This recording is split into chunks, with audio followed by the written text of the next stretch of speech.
When you need advice, come to Ben and Kelly. It's group therapy on 99.7 DJX. All right, let's see if we can help Renee. Good morning, Renee. Hey, good morning. Thanks, first of all, for allowing us to call you about this. Tell us what's up. What's going on? Oh, my gosh. No, thank you for helping me out because my friend, I'm just going to make up her name, Becca and I, we just don't know what to do. So I figured this might be a good source of, help for us. Okay. So basically, Becca, we're in our first years of college, and we've been, really looking forward to living together next year.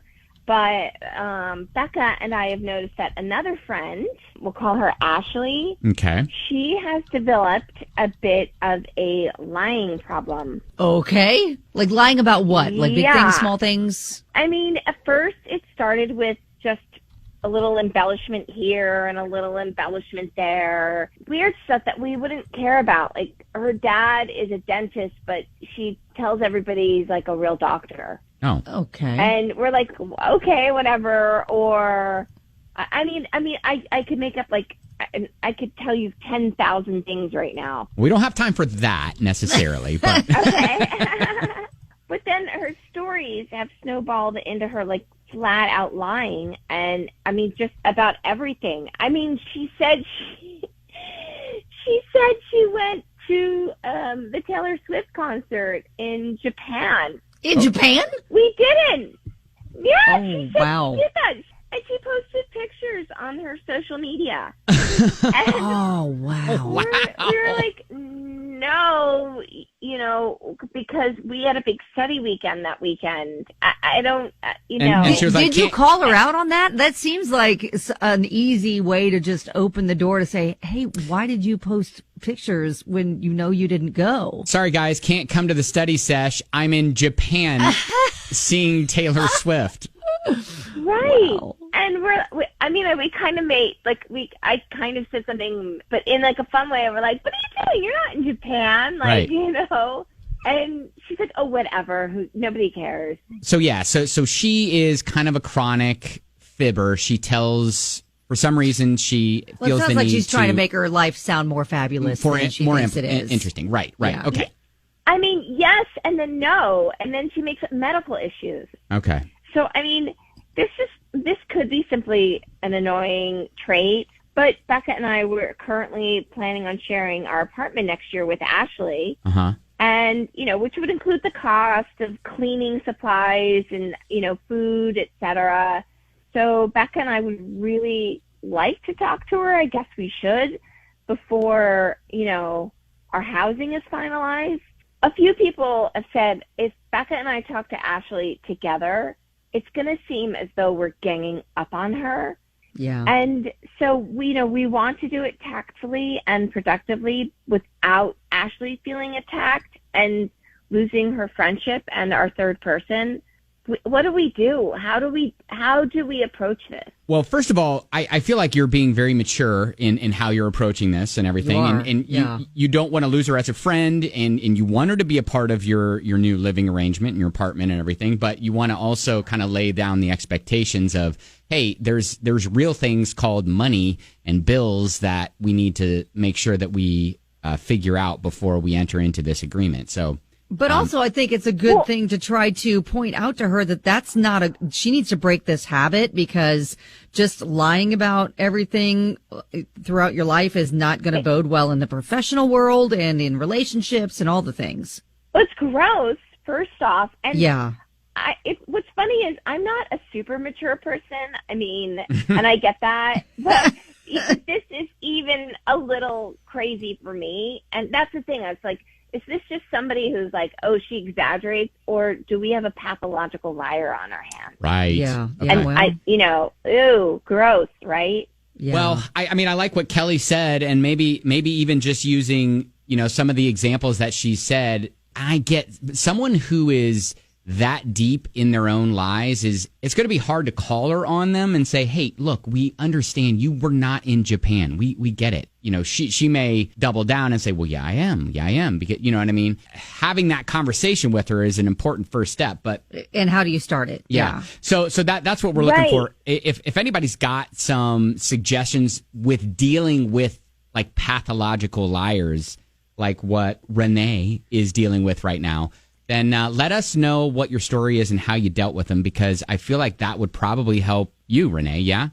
Oh, it would help me tremendously because, I don't want to live with this, I don't want to live with this, period. Right. I don't even know what to say. Yeah. Well, yeah, no, and we need to, this is an unhealthy habit she's gotten herself into. She needs to stop. It's going to only, I think, cause her problems and issues down the road, and probably for you guys too. All right. Well, hang in there. Right.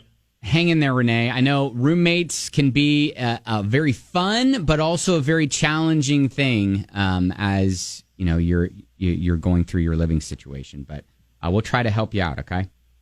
Okay. Thank you guys so much. I love you so much. I can't even tell you. We love you. Thank you. All right. Thank you. Okay, so we've got Sarah on Facebook saying, just tell her the truth, that you know that some of her stories are not true. Tell her that you and others are still around because of her other great qualities. Let her know that she no longer needs to lie because she's safe with you. Hopefully she's going to stop lying and start living. Afterwards, ask her if she's going to be able to afford living together and paying for things. All right, 502-795-1997. Would love to hear your story about dealing with a liar. Liar! Okay, well, listen, that's really harsh when you say it like that. Well, she's not listening. It's fine. We're trying to be gentle. Yeah, sure. It's 99.7 DJX.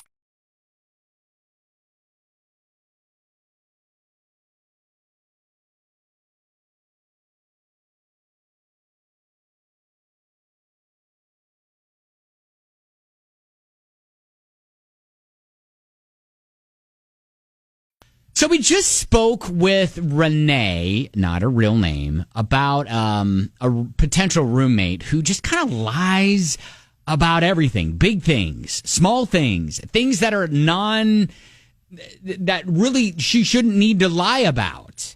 And is wondering, hey, how do I kind of address this before we become roommates together? Yeah, she's just afraid that, they're going to get in a situation where this roommate's like not paying for stuff and not holding up her end of the bargain. Heather said, in Ashley's defense, a dentist is a doctor, just specialized in dentistry. Mel Robbins admits in one of her books she became a habitual liar in college, learned the behavior had more to do with her past, and therapy will help. Mm-hmm. But I was married to someone like her and lied about everything, including he was still married to his first wife. It was traumatizing when I finally found out all the lies. Until she realizes she needs professional help, she won't change.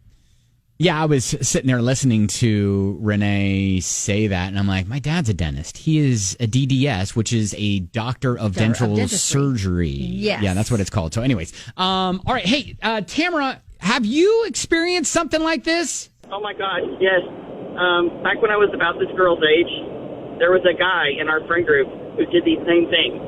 He lied about all kinds of bizarre things. He said he was in the Coast Guard when he wasn't. He said he was injured in a war. His brother would tell him, no, he wasn't anywhere near there. I don't know what is happening. Yeah. But anyway, it just escalated. And at a certain point, I was in a tight spot for a roommate, and I had this guy as a roommate, totally platonic. And he told me he had a job, and he almost got me evicted because I was giving my half of the rent to him because he went to work later than me. And so I thought he was taking the rent over to the office all these months, and found out like 4 months later when I got a notice on the door about to be evicted. He wasn't. He had not been taking the rent. No. That's crazy. He didn't have a job. He had not been working. All of these things, she needs to run far away from this girl, because if she's doing that now, this is when this guy started doing it when he was the same age, and he's in his early 50s now, and as far as I know, still doing that. Get away from that girl. All right. Wow. So from personal experience, you're like, hey, you just avoid this drama right now. Yeah, because it was little weird stuff, things that he hadn't done, saying he's been places that he hadn't been. This was before Instagram and Facebook and all the things. So Yikes. Wow. Well, Yikes, Tamara, thank okay. you for telling us your story. I think that probably helps. Good luck. Yeah, good luck indeed.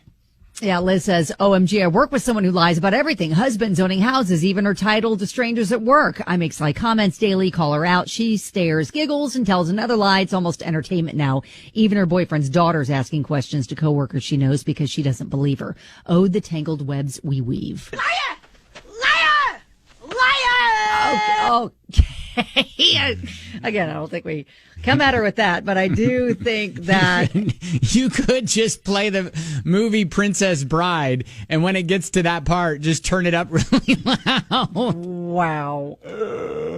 See, no, I know she's trying to do the right thing. Renee's trying to do the right thing and trying to point out to, and maybe her friend Ashley doesn't know how much she's doing it.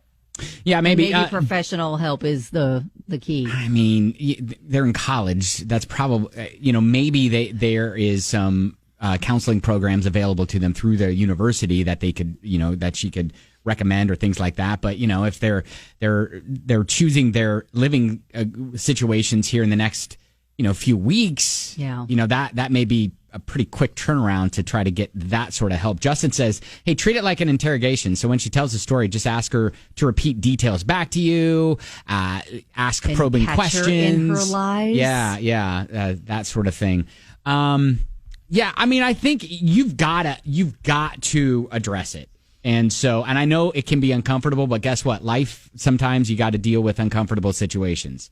And especially with the lies that are lies, with the Taylor Swift trip to Japan and all the things that I think you've got a valid concern to bring up to her. Is like, hey, I noticed that you say some things that are not true, and you're posting things, and I'm kind of concerned about that you haven't been showing a tendency to tell the truth. And a lot of people are also just saying, hey, just don't have her as a roommate. And that, while that may be great in theory, maybe you're relying on that third, cut of the rent to live together. And so you don't have time to find someone else that could replace her. Right. So, I mean, I think there's been some great suggestions here. I mean, the hard truth, and a lot of people, and even Tamara, who we just spoke with, pointed out, don't rent with her. Because don't give her the money. Yeah. Make sure that someone who's trustworthy and responsible is handling the rent, and make sure it gets turned in on time, mailed in, whatever. Okay. Well, anyways, good luck. We appreciate you coming to us. Hopefully we gave you a couple avenues to go down. Yeah, it's a tough conversation, but it has to happen. Yep. All right. Keep us posted. That is Group Therapy.